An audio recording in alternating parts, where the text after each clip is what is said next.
If you already saw the 5-Foot Shelf of Magic Part 1, then you're in the right place. If you haven't seen that, you're still in the right place, but I can catch you up. Basically, 90 years ago, a gentleman named Ted Anneman, a well-known publisher of magic tricks, introduced the magic world to the concept of the 5-Foot Shelf of Magic. He borrowed this from academia, and the theory is that if you read everything on this 5-foot shelf, even if you were a total beginner, by the end, you would know enough to be conversant on many subjects in that field. In our case, magic. In this video here, I set out my first foot of the 5-foot shelf of magic. And now we're going to be talking about this second foot of the 5-foot shelf. I got a lot of things to cover in this episode, so we're going to keep this moving. But I want you to know a couple of things. One is that there aren't going to be any beginner texts in this list, and there's a reason for that I'm going to share towards the end of the video. And the second is that there's a freebie. One of the books that I'm going to talk about in this episode, you can get absolutely free, and I'll explain more about that later in the episode. With that out of the way, let's get into some of these books. We ended the last video talking about card magic, understanding that there's a pretty big cross-section of magicians that like card tricks. Within this subset of magicians who do card tricks, there's one type of magic that really isn't addressed in the first foot of that magic shelf, and that is mem deck magic. I know a lot of you don't want to have anything to do with mem deck magic, but I promise it's not as difficult as you think, and you really only need one book on your shelf to cover almost everything you need to understand. And that book is Mnemonica by Juan Tamariz. Now, mnemonics and memorizing a deck are just one tool in a tool belt, but it is one that can't really be replicated in any other way. And I'm not going to get into depth about it, but suffice it to say that if you're interested in mem deck magic, no matter what system you want to learn, there are a lot of tricks, applications, and theory about mem deck magic that you can learn in this book. And if you only have one book on your shelf that's going to talk about it, it's worth investing in this one. If you're wanting to learn to do coin magic, there certainly aren't a lot of books on the subject out there, and the one that I think belongs on every serious magician's bookshelf is the New Modern Coin Magic by Bobo. This is the hardback version. It's a little bit thicker because there are some additional chapters versus the one that, for instance, you'll see in the Dover editions called Modern Coin Magic. But either version will teach you all kinds of sleight of hand with coins, from passes to vanishes, productions, and, of course, tricks. Now I understand that coins aren't quite as ubiquitous as they once were, given that we're a more electronic cash society, but people still relate to money, especially interesting pieces of money like half dollars, silver dollars, or even just regular dollar coins. It's also easy to translate this into other small objects. Once you can do some kind of pass or vanish, you can do it with almost any handheld object like a poker chip, a pebble.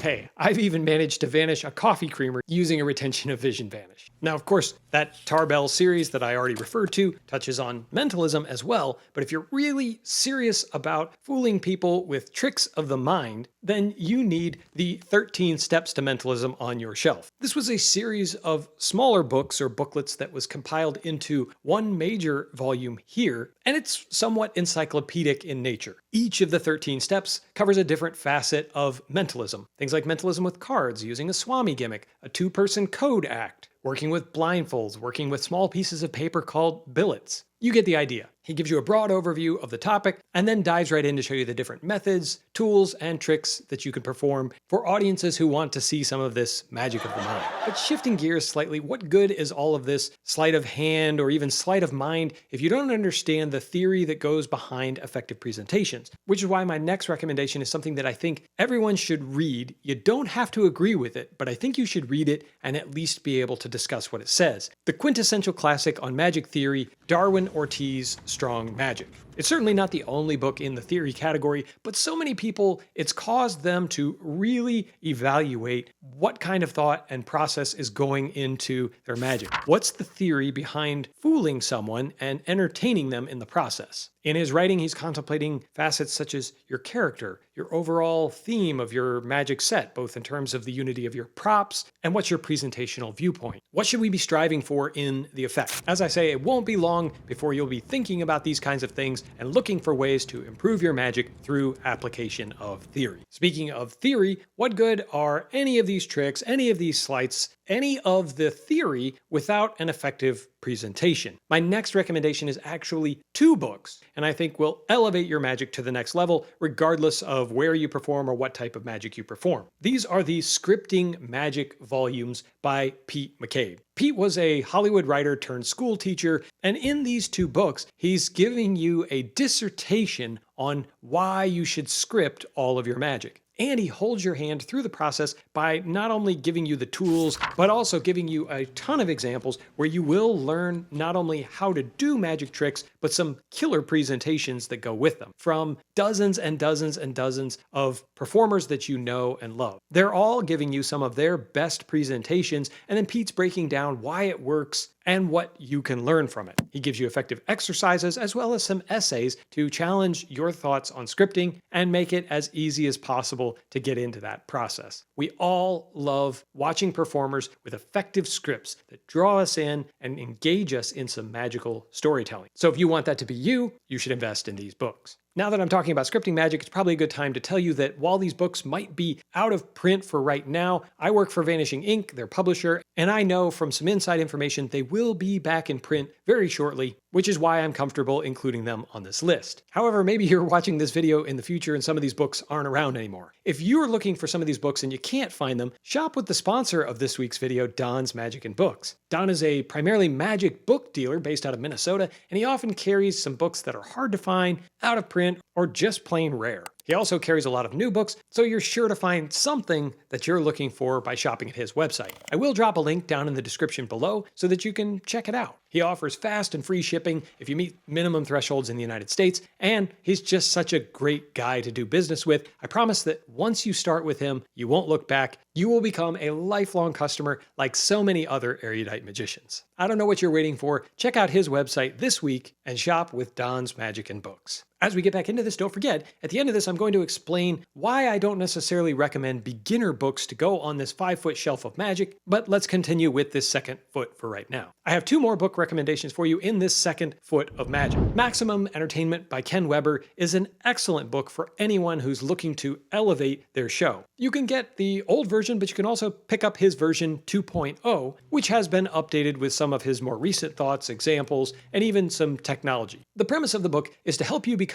your own director. While it's always beneficial to get someone else to be your director to help you out with your show, Ken understands that that's just not feasible for most of us. So he sets out to help you learn some things that you can apply to your own show, that you could be on the lookout for, create checklists, and work to improve yourself. As some have pointed out, if you have a background in theater or productions, maybe you know some of this information already. But if you're like most magicians, you're starting from ground zero, you know some tricks, you're learning sleight of hand, and you're getting more and more into this world, but there's a lot you don't know about how to produce a good show and how to be a professional. This book will teach you that, which is why I think it deserves to be on your shelf. Last but certainly not least in the second foot of magic is Abbott's Encyclopedia of Rope Tricks, compiled by Stuart James. Rope magic is interesting because it can play for many different size venues, and you only have to learn one routine to make it play for all of those different situations. You can even do it on some of the biggest stages in Vegas. In fact, Matt King opens his show with a rope trick. As you would expect from an encyclopedia of rope tricks, it covers all kinds of ground and can help you put together either an entire rope act or